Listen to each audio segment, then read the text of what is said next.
My name is Margie, and I work at the Canadian Mental Health Association, Simcoe County branch, in the addictions program as an addictions therapist. CMHA provides support to youth, adults, and families in Simcoe County, and anyone can reach out for specific supports in those areas. We provide supports to people who are pregnant, people who are struggling with addictions, severe mental health concerns, and we even have supports that go out into the community to reach out specifically to people who can't come in. My name is Todd Peet. I am a registered psychotherapist and addiction therapist at Canadian Mental Health in Barrie. I work at Adult Addictions Brief Service, and I am the group therapy coordinator.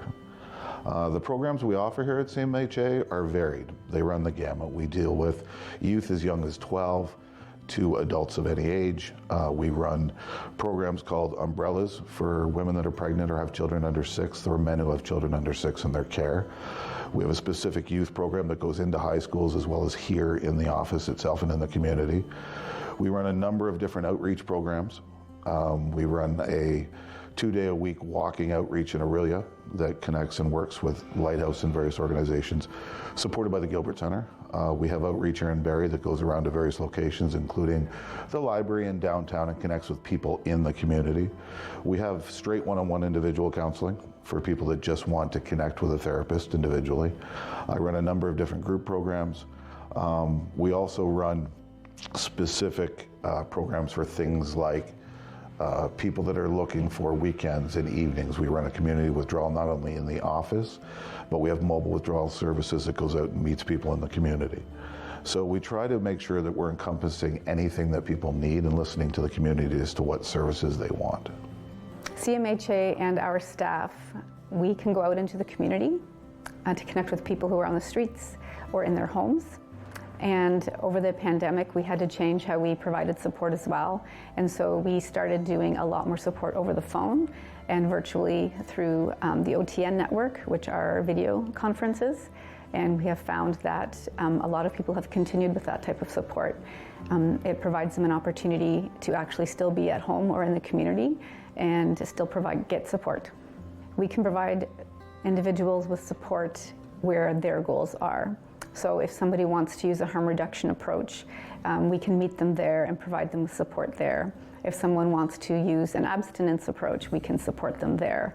And so we meet people where they're at and then provide them with all the supports we can to make sure they're okay.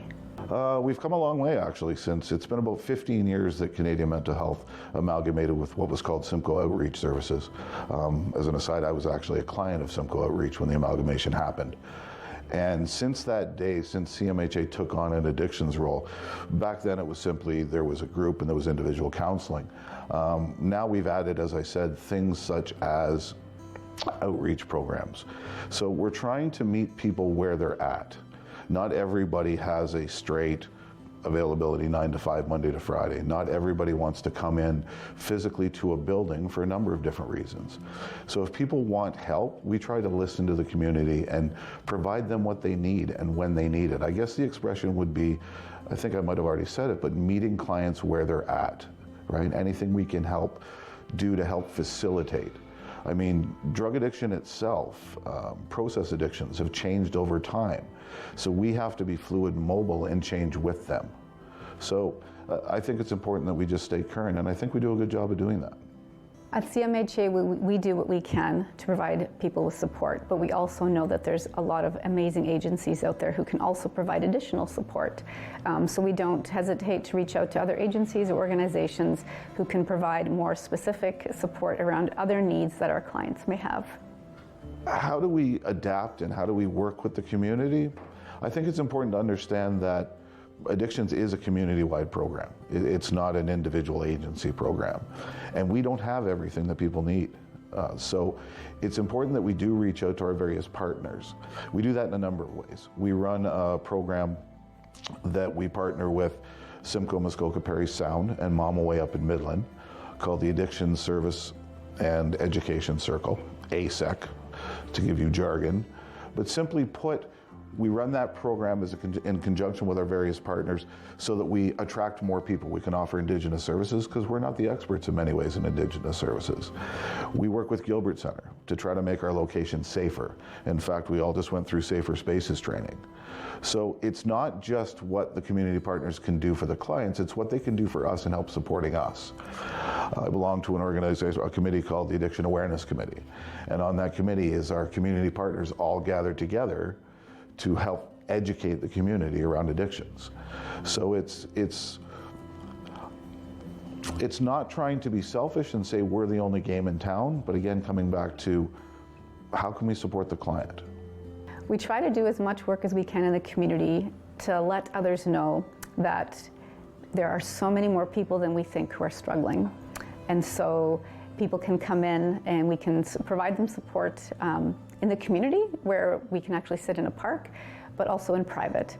But we make sure that people know that they are not alone. We have groups, we have one-on-one, and there's a lot of support available.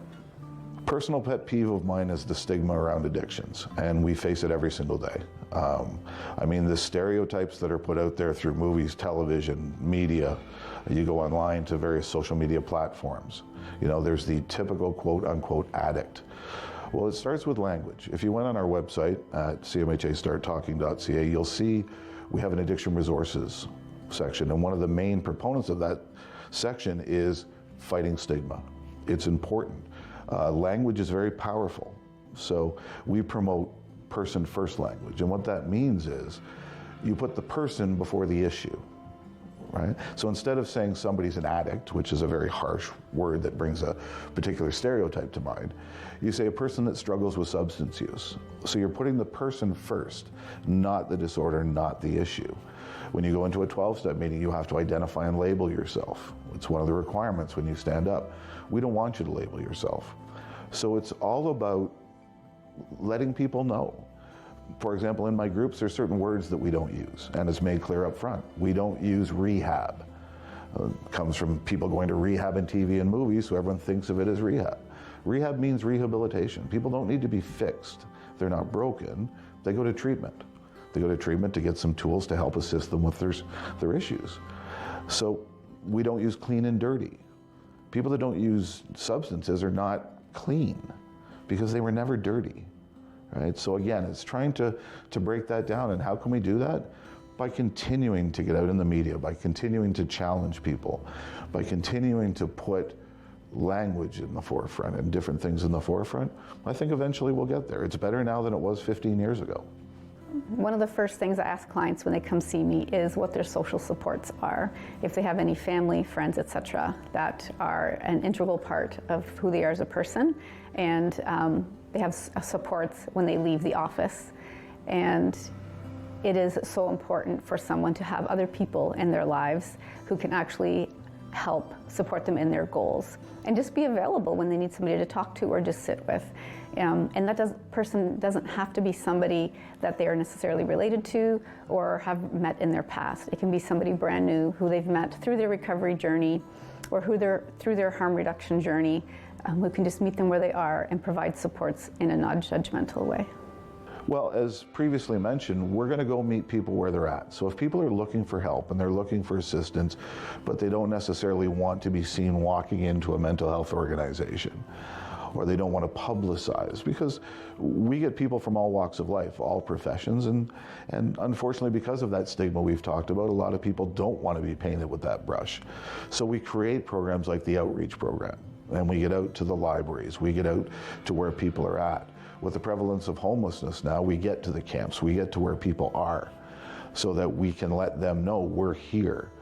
Again, we're trying to get out there more for public presentations, have more of a social presence. But at the end of the day, we want people to know that they can call us and walk through the intake process. But most importantly, they don't have to have a phone, they don't have to have a computer, although we do have a website that they can connect with, as previously mentioned. If they show up at one of our buildings, they will leave with an appointment. Even if there isn't a therapist available for them, we will make sure that we meet them again where they're at and provide them with a time and a day to be here, and somebody will help them. Hopefully we will help them immediately, But again, we only have so many bodies. So I really just want people to know that no matter where they're at, we're here and we'll find a way to help you. If we can't do it, we'll find somebody who can. I think based on my interactions with my clients, when they recognize that their mental health or addiction is beginning to cause problems within their personal lives, whether it's their education, their work, their relationships, their responsibilities, their mental health, their physical health, that's typically when somebody recognizes that I think that there's something I need to change. It's as simple as, if you're looking for help, call us. Look us up online. We have, as I've previously mentioned, CMHA starttalking.ca. We'll provide you with information.